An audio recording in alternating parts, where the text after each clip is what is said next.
እንዲያው ሰይጣን የሚያስለቅቅ ጸበል የትኛው ነው? የዮሐንስ መጥምቅ ይሻላል። አቡነ ተክለ ሃይማኖት ጥሩ ናቸው አሉ። የሚካኤል ነው ጥሩ። እንትን ካልሄድኩ ሰይጣን አይወጣም፣ እንትን ካልሄድኩ እንትን ሰይጣን አይወጣም እያላችሁ እንደዚህ አትበሉ። ዲያብሎስን ዓለምን የሚያሸንፈው እምነታችንና ከክርስቶስ ጋር መኖራችን ነው። ማንም ሊጫወትባቸው አይገባም። ይሄ ጠንቋዩ ሁላ እየመጣ እየሮጠ በእውነቱ ሰይጣን ማን ትባላለህ? ሰይፉ ጨንገር የትና ያስካት ትምህርት ቤት ምንድነው? እንዲህ ያለ ነገር ነውር አይደለም እንዴ? ማን ነው የደገመባት? ያክስቷ ልጅ እንዴ? ነውር አይደለም? አሁን አጋንንት በሚለፈልፉበት ስንት ሰው ተጣልቷል።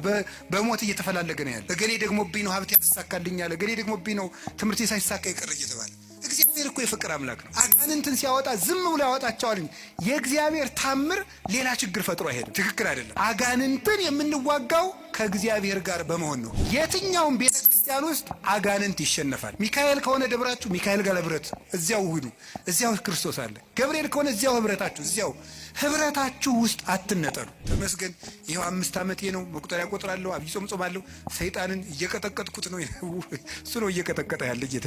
እንደዚህ ማለት በራሱ መቀጥቀጥ እኮ ነው። እውነቴን እኮ ነው። ሰይጣንን ተመስገን ነው እየቀጠቀጥኩት ነው አይባልም። ሰይጣንን የሚቀልድብን በምንድን ነው ካላችሁ፣ በፈቃዳችን። አሁንም ቢሆን በዚህ ዘመን የተሳሳቱ ስብከቶች አሉ። ሰይጣን ማንኛውም ሰው ላይ አለ የሚል ስብከት የለም። ሰይጣን ማንኛውም ሰው እየገዛው ነው፣ አይገዛውም። ሰይጣንን ለማሸነፍ እያላችሁ አትጸልዩ። ሰይጣንን እያሰብክ የምትጸልይ ከሆነ አታሸንፈውም፣ በጉልበት አትሸንፈውም። አንተ ጥይት ብትተኩስ እሱ ኒውክሊየር ይተኩሳል ይላል። የ7000 ዓመት የውጊያ ልምድ ያለው ጀግና ነው እሱ። አይሆንልህም። ሰይጣንን በጉልበት አሸንፉ። በቀን 400 ሰግዳለሁ ሰይጣንን እቀጠቅጠዋለሁ ይላል አንዳንዱ። 4 ሚሊዮን አድርገው አትቀጠቅጠው። በስግደታችን ብዛት በጸሎታችን ብዛት እናሸንፋለን ማለት ትዕቢት ነው። የሚያሸንፈው ማን ነው? እግዚአብሔር ነው የሚያሸንፈው። ያለ እግዚአብሔር ፈቃድ ባለስልጣን አይሾምም ይላል። በደንብ ስሙ። ያለ እግዚአብሔር ፈቃድ ምን አይሾምንም። እና እንግዲህ ሁሉም ባለስልጣን እግዚአብሔር እየፈለገ ነው የሾመው። እንደው የዛሬዎችን መገምገም ከፈራችሁ የድሮዎችን ገምግሙ፣ ችግር የለም። እውነቴን እኮ ነው ማለት ነው። ቢያንስ የድሮዎቹ መጥተው ምንም አያረጉንም ማለት ነው።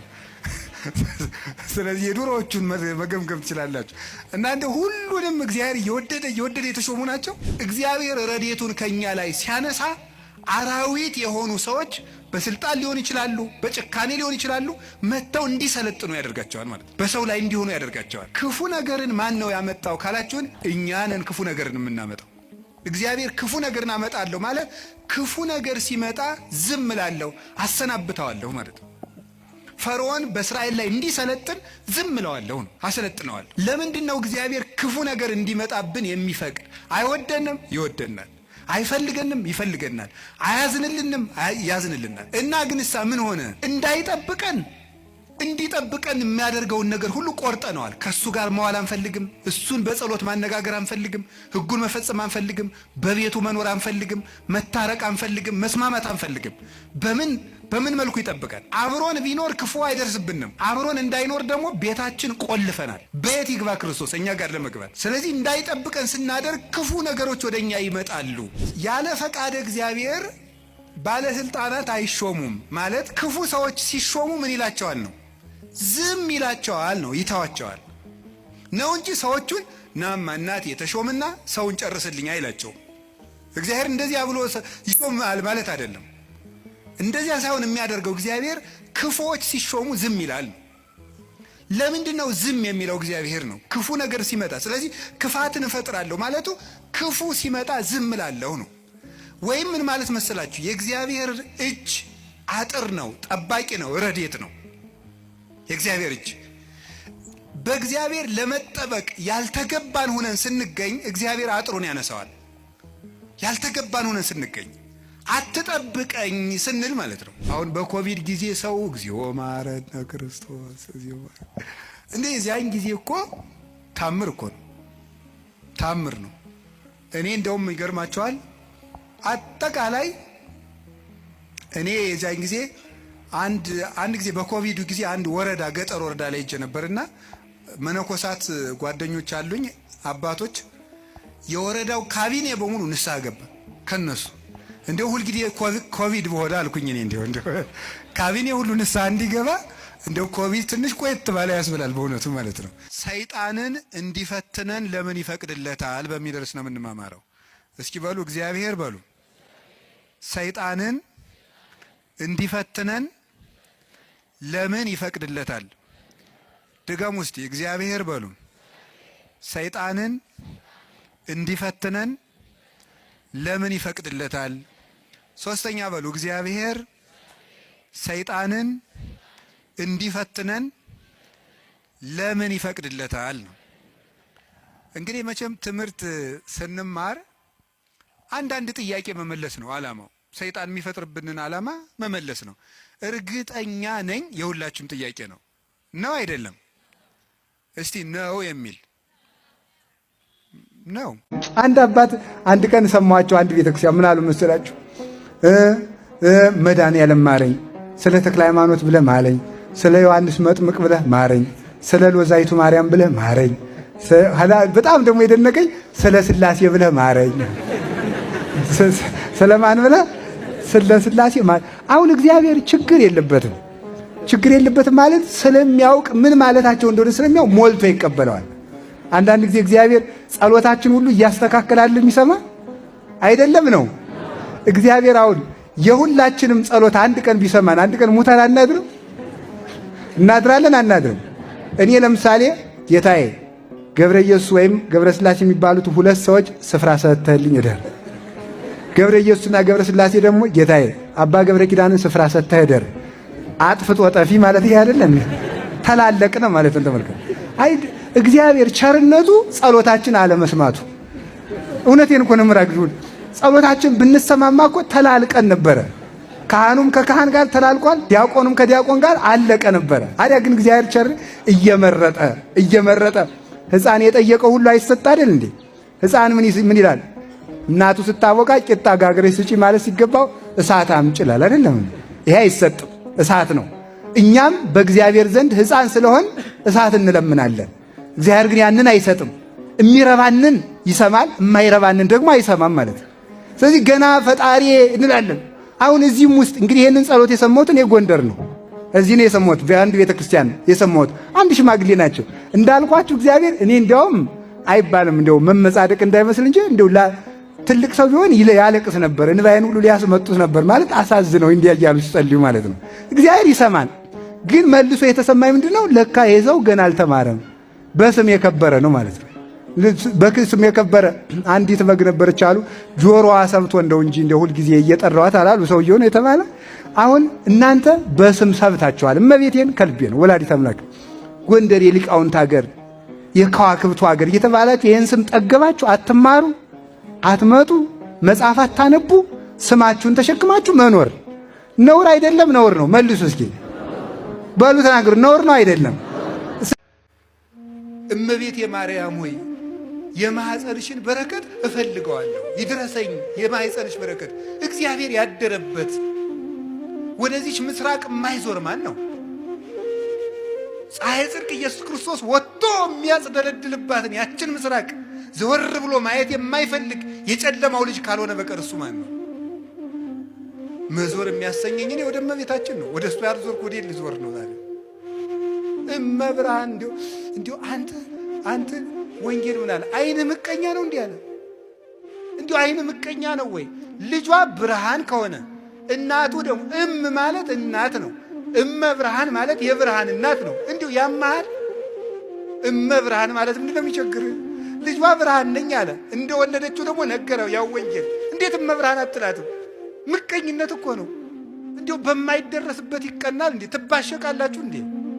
ጠላት ከፈለጋችሁ ሰይጣን አልላችኋል እንዴ? እሱን አትሰላለፉትም? እንዲሁ ማርያም ምን አደረገቻችሁ?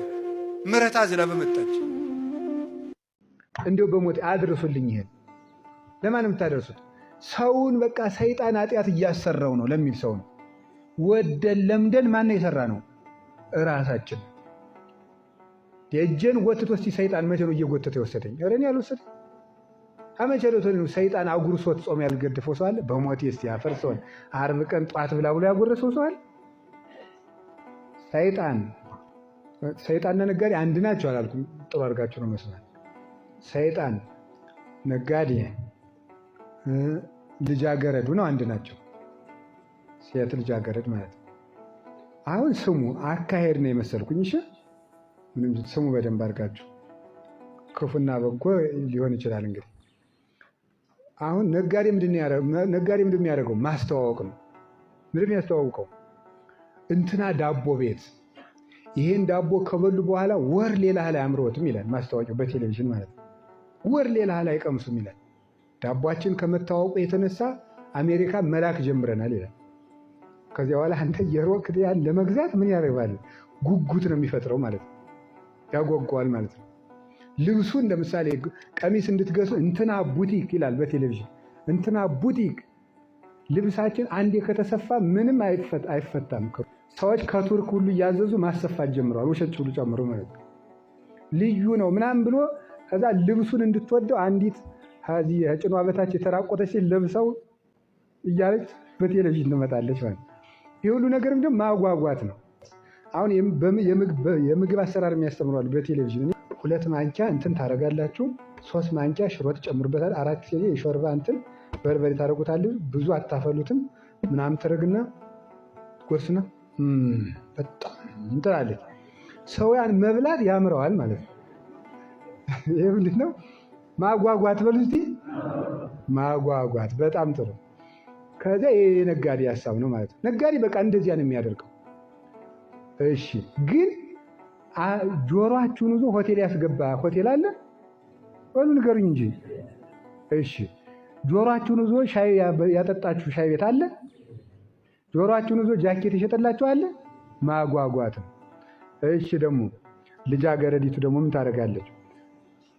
አቅመ ሔዋን ማድረስ ስትጀምር ይሄን ትቀባለች፣ ይሄን ትቀባለች፣ ይሄን ትቀባለች። ያው እኛ ገጠር አለ የከተማዎች ምን እንደሚሉ አናውቅም። ገጠር ያሉ ልጆች ግን እህቶቻችን ሁሉ አለ ብለው ሁሉ ማየት ይጀምራሉ። ደርሻለሁ እንዴት ነው ቁመቴ ብለው ትልቄ ጥሩ ነው እንደዚህ ብለው በቃ ያሉ ማለት ነው። ይቀባሉ፣ ኩል ይኳላሉ፣ እንሶስላ ይሞቃሉ። ይሄ ምንድነው አይናቸውን ኩል ይቀቡታል። የፈለጉትን ነገር ያደርጋሉ። ግን እኔን ካላገባ አናትክን ነው የምልህ ብላ ታውቃለች። ማጓጓት ነው። አየህ ይኸውልህ፣ አይኗን አይተህ እንድትጓጓ፣ አረማመዷን አይተህ እንድትጓጓ፣ ጥፍሯን አይተህ እንድትጓጓ። አሁን ደግሞ ቢጨንቃቸው መሮ አድርገው ጥፍራቸውን እንዲያርገው ቀብተው ቢያንስ እንደው ፊቴን እንኳን ባይተህ ጥፍሬ ነው ብለው ማለት ነው። በደንብ አድርገው ያግላል። ይሄ ምን ይባል? ማጓጓት በሉ እንጂ። ሰይጣን ሳም እንደሚያደርገው ማጓጓት ነው። ግን አሁን ቅዱስ ዮሐንስ አፈወርቅ ይላል እኔ እግዚአብሔር ውብ አድርጎ ፈጥሮ ሲያበቃ እኔ ምን አድርግን የሚለኝ ልትለይ ትችላለህ። እግዚአብሔር ውብ አድርጎ ፈጠረ እንጂ ታዲያ ውብ አድርጎ የፈጠራትን እሷን አይተህ በእሷ ከመቅረት የውበቱን ጌታ አታደንቅም ወይ ይላል። ስለዚህ ውበትን ከምትረግም የውበቱን ጌታ ሂድና አግኘው፣ ከዛ ውብ ትሆናለህ። ስለዚህ ውበትን አይተው የሚረግሙ ሰዎች ደካሞች ናቸው። ወይንን የፈጠረውን አትርገም፣ በወይን የተሸነፍከው አንተ ነህ እንጂ የተረገምክ ይላል። ወይን አይደለም ችግሩ፣ በወይን የሚሳሳተው ነው እንጂ። እሺ፣ ሰይጣን ደግሞ ምንድን የሚያደርገው? ማጓጓት ነው። ሰይጣን የሚያስገድድ አይችልም። ይህን ማወቅ አለባቸው። ሰይጣን ማስገደድ ማንንም አይችልም። ምንድን የሚያደርገው ታዲያ? ማጓጓት በሉ እንጂ። አቤት ግድያውን ምን ያደርጋል? ያጓጓል። ክነደው፣ አናቱን በለው፣ ጌታ አባቱ ዋጋውን ስጠው፣ ስደበው፣ ሂድና ልክ ልኩን ንገረው። እንዴት ሰድቦህ ይቀራል? ምን አይነት ወራዳ ነኝ! ቢያንስ እንዲህ ሲለኝ እንዲህ ብዬ ለምን አልመለስኩለትም? ስድቡን ሁሉ ያጓጓል። ሄደና ወራድበት ይላል። ማጓጓት ነው። እንቅልፉ ምንድን የሚያደርገው? ማጓጓት። እንዴት እንደሚጣፍጥ ጸሎቱን ትተው ላጥ ቢሉ እንደው መጣፈጡ። ሰይጣን ምን እያደረገን ነው? ይሄን ማጓጓት ነው። ይሄን ምግቡ እንደሚያደርገው ማጓጓት ነው። ሰዓት እንዲሰራ እንደሚያደርገው ማባበል ነው። አሳምሮ ማሳየት፣ አሳምሮ ማሰማት፣ አሳምሮ ማቅረብ ነው እንጂ ሰይጣን ሰውን ማስገደድ አይችልም።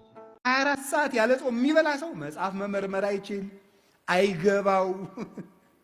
መጽሐፉን ሁሉ የሚተረጉመው እንደ ሐሳቡ ነው። እንደ ሐሳቡ ነው የሚተረጉመው። እንደሚመቸው ነው የሚናገረው። ስለዚህ የጠፋ ምስጢር የሚገልጥ ጾም ነው።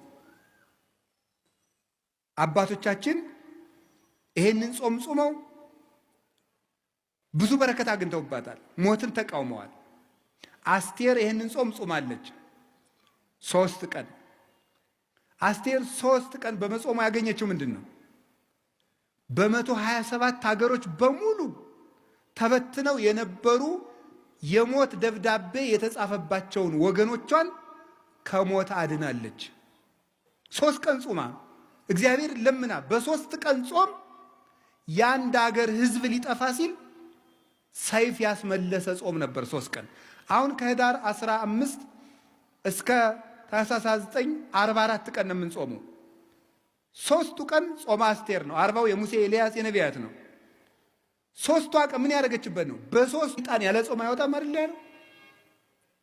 ስለ እግዚአብሔር ሰዎች መልአክ መሆን ከፈለጋችሁ፣ የመላእክት ዘመድ መሆን ከፈለጋችሁ፣ እግዚአብሔር መምሰል ከፈለጋችሁ ጾሙ።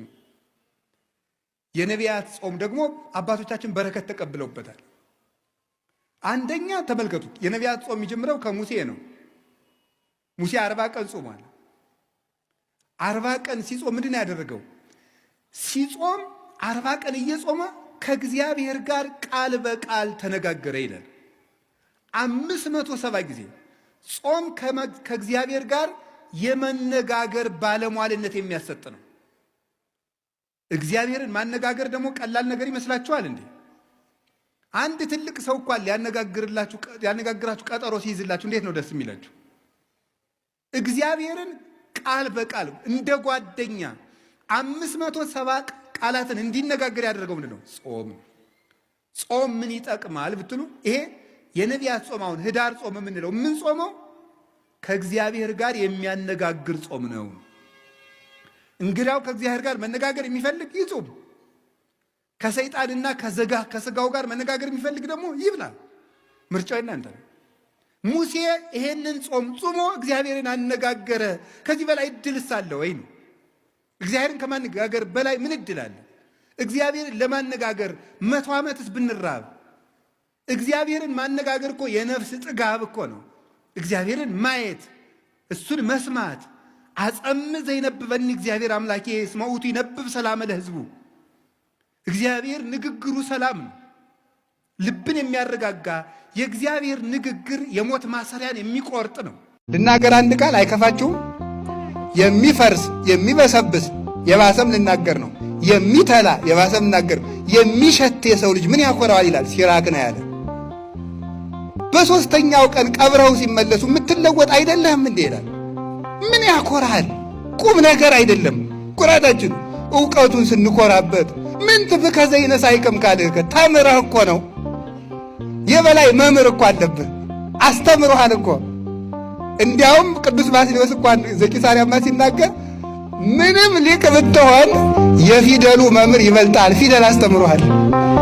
ፊደልን ያላወቅበት ጊዜ ነበር። ስለዚህ የፊደል መምህር ይበልጣል። ምን ያመጣጥቃል? ብትማር ዕውቀቱ ተጭኖብህ፣ ሰው እንደ ሜሞሪ እኮ ነው። መምህር ጭኖብህ ነው ያወቅከው። መልከኛ ብትሆን መልክህን አፍንጫህን አልሰራው እግዚአብሔር ነው የሰራ እንጂ። ምን ያኮራል? ሀገር ቢኖርህ ሀገር የሰጠህ እግዚአብሔር ነው ሊመሰገን የሚገባው። ኃይል ቢኖርህ ኃይል የሰጠህ እግዚአብሔር ነው የሚመሰገነው። ብትሰጥ እግዚአብሔር የሰጠህን ነው። ብትናገር እግዚአብሔር ያናገረህን ነው። ምን ቁም ነገር አለው የሰው ልጅ? እኛ እንዲህ ያለ እየኮራን ነው መኖር ያቃተን፣ ከሰው ጋር መኖር ያቃተን፣ ባልና ሚስት መኖር ያቃታቸው እኔ። እሷም የራሷን ክብስና ግን ይሄ ነገሌ ዘር የነደጃዝማች ገሌ ዘር አያቴ ቄስ ነበሩ። አያትሽ ነው ቄስ እንጂ አንቺ ቄስ አይደለሽም። አያቴ ቄስ ነበሩ፣ አጎቴ መርጌታ ናቸው። ምንም ቁም ነገር የለው። አንተ ምንድነህ ነው ቁም ነገሩ? እንደነ አያቴ ግብረ ሰላም ሲያበሉ ግሩም ነበር። አንተ ግን እየሰረክ ትበላለህ።